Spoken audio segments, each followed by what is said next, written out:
નમસ્કાર વિદ્યાર્થી મિત્રો, પીસી મેથ્સ માસ્ટર યુટ્યુબ ચેનલમાં આપ સર્વેનું સ્વાગત છે। ફરીથી આજે કામ અને સમયની અંદર એક નવી મેથડ સાથે આપની સમક્ષ પ્રકાશ ચૌધરી હાજર છે। તો મિત્રો આજે આપણે એક નવી મેથડ ઉપર અભ્યાસ કરીએ। મોટે ભાગે સ્પર્ધાત્મક પરીક્ષામાં આ પ્રકારનો દાખલો પૂછાય છે।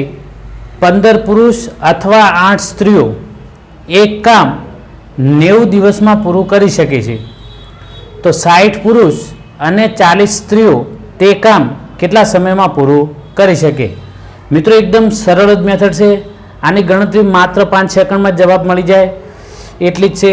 આપણે અહીંયા શું કરીશું, પ્રથમ વાક્ય જુઓ મિત્રો કે 15 પુરુષ અથવા 8 સ્ત્રીઓ, સૌથી મહત્વનો શબ્દ આ છે, અથવા શબ્દ હોય તો જ આ મેથડને લાગુ કરવાની, બાકી નહીં। અથવા 8 સ્ત્રીઓ એક કામ કેટલા દિવસમાં પૂરું કરી શકે? 90 દિવસમાં। તો 60 પુરુષ અને 40 સ્ત્રીઓ તે કામ કેટલા સમયમાં પૂરું કરે? તો સીધી વસ્તુ કે અહીંયા પુરુષોની સંખ્યા વડે અહીંયા ભાગો બીજા વાક્યમાં, તો અહીં 60 ને હું 15 વડે ભાગી દઉં તો કેટલો જવાબ મળે મિત્રો?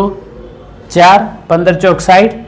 એમ અહીંયા 40 ને હું 8 વડે સ્ત્રીઓની સંખ્યા વડે અહીંયા હું ભાગી દઉં તો 8 પંચા 40। આ બંનેનો સરવાળો કરું તો કેટલા મળશે મને? 9 મળે। એ 9 વડે આ દિવસોની સંખ્યાને હું ભાગી દઉં તો જવાબ કેટલો આવશે? 10। તો 60 પુરુષ અને 40 સ્ત્રીઓ તે કામ કેટલા દિવસમાં પૂરું કરી શકે? 10 દિવસમાં પૂરું કરી। ફરીથી કહી દઈએ, 60 ને 15 વડે ભાગો, પુરુષોની સંખ્યાને પુરુષોની સંખ્યા વડે ભાગવાના, તો 60 ભાગ્યા 15 એટલે કેટલા આવે? 4। એમ સ્ત્રીઓની સંખ્યાને સ્ત્રીઓની સંખ્યા વડે ભાગો, 60 ભાગ્યા 8 એટલે કેટલા આવે? 5। આ બંનેનો સરવાળો 4 ને 5, એ જે 9 મળ્યા એના વડે દિવસોની સંખ્યાને ભાગી દો, 90 ભાગ્યા 9 એટલે કેટલા આવે? 10। તો 60 પુરુષ અને 40 સ્ત્રીઓ સાથે મળીને કામ કરે તો કેટલા દિવસમાં પૂરું કરશે? 10 દિવસમાં કામ પૂરું થાય। ખ્યાલ આવી ગયો? બીજું એક એક્ઝામ્પલ આ રીતે આપણે જોઈ લઈએ। બીજો દાખલો જોઈએ।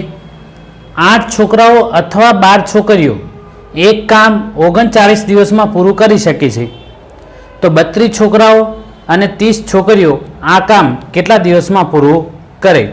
તો વિદ્યાર્થી મિત્રો આપણે શું કરીશું, પુરુષોની સંખ્યા એટલે છોકરાઓની સંખ્યા વડે હું ભાગી દઉં, અહીં 32 ભાગ્યા 8 કરું તો કેટલા આવશે? 4 મળે। એમ અહીં છોકરીઓની સંખ્યા છે 30, 30 ને હું 12 વડે ભાગું તો વિદ્યાર્થી મિત્રો અહીંયા નિશેષ ભાગ ચાલતો નથી, તો છેદ ઉડાડી દો, 6 પંચા 30, 6 દુ 12, તો કેટલા આવશે? 5 ભાગ્યા 2। તો આપણને આવું મળ્યું કે 4 વત્તા 5 ભાગ્યા 2 થશે। ચલો હવે આનો લસા લઈ લઉં, કારણ કે મારે સરવાળો તો કરવો જ પડશે ને અહીંયા। ચલો લસા 2 આવે, આ 2 ચોક 8, 8 વત્તા 5 એટલે કેટલા થાય? 13 ભાગ્યા 2।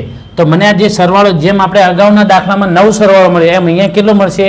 13 ભાગ્યા 2। વિદ્યાર્થી મિત્રો અહીંયા સમજી લઈએ ફરીથી કે અહીંયા આના છેદમાં મારે 2 કરવા હોય તો મારે ઉપર 2 વડે ગુણવા પડે, એટલે મેં 2 વડે ગુણ્યા। સરખા છેદ હોય તો અંશોનો સરવાળો થાય, બાકી થાય નહીં, એટલે અંશ અને છેદમાં મેં 2 વડે ગુણી દીધા, એટલે 2 ચોક 8 છેદમાં 2, બંનેના છેદ સરખા એટલે અંશોનો સરવાળો 2 ચોક 8 વત્તા 5 એટલે કેટલા થશે? 13 ભાગ્યા 2। અને આપણો સરવાળો આના વડે શું કરવાનું છે? મારે 39 ને ભાગવાના છે। ચલો હું 39 ને 13 ભાગ્યા 2 વડે ભાગું, છેદનો છેદ ક્યાં જાય? અંશમાં જશે વિદ્યાર્થી મિત્રો, તો છેદમાં 13 તરી 39 એટલે 3 દુ 6 દિવસ। તો કેટલા દિવસમાં કામ પૂરું થાય? 6 દિવસમાં થાય। ઓકે, ખ્યાલ આવી ગયો વિદ્યાર્થી મિત્રો? કેટલીક વખત સીધો છેદ ઉડતો હશે, આપણને પૂર્ણાંક સંખ્યા મળી જાય તો આપણા માટે ગણતરી સરળ થઈ જાય, પણ કેટલીક વખત એવું નહીં આપ્યું હોય, આ રીતે અપૂર્ણાંક આવે તો આપણે પહેલાં અપૂર્ણાંકનો સરવાળો કરવો પડે, અને સરવાળો કર્યા પછી આને તમે ભાગો એટલે સીધો તમને જવાબ મળી જશે। પણ કયો શબ્દ ખાસ જોવાનું? અથવા હોય તો જ। અહીં અને શબ્દ હોય તો ન આવે, અને શબ્દ હોય તો શું કરવું એની મેથડ હું નેક્સ્ટ વિડીયોમાં મૂકીશ, બરાબર? અત્યારે આશા રાખું છું તમને આ બંને દાખલામાં ખ્યાલ આવી ગયો છે। તો હું 2 દાખલા તમને હોમવર્કમાં આપું છું, તો એના તમે જવાબ મને કમેન્ટ બોક્સમાં અવશ્ય જણાવજો।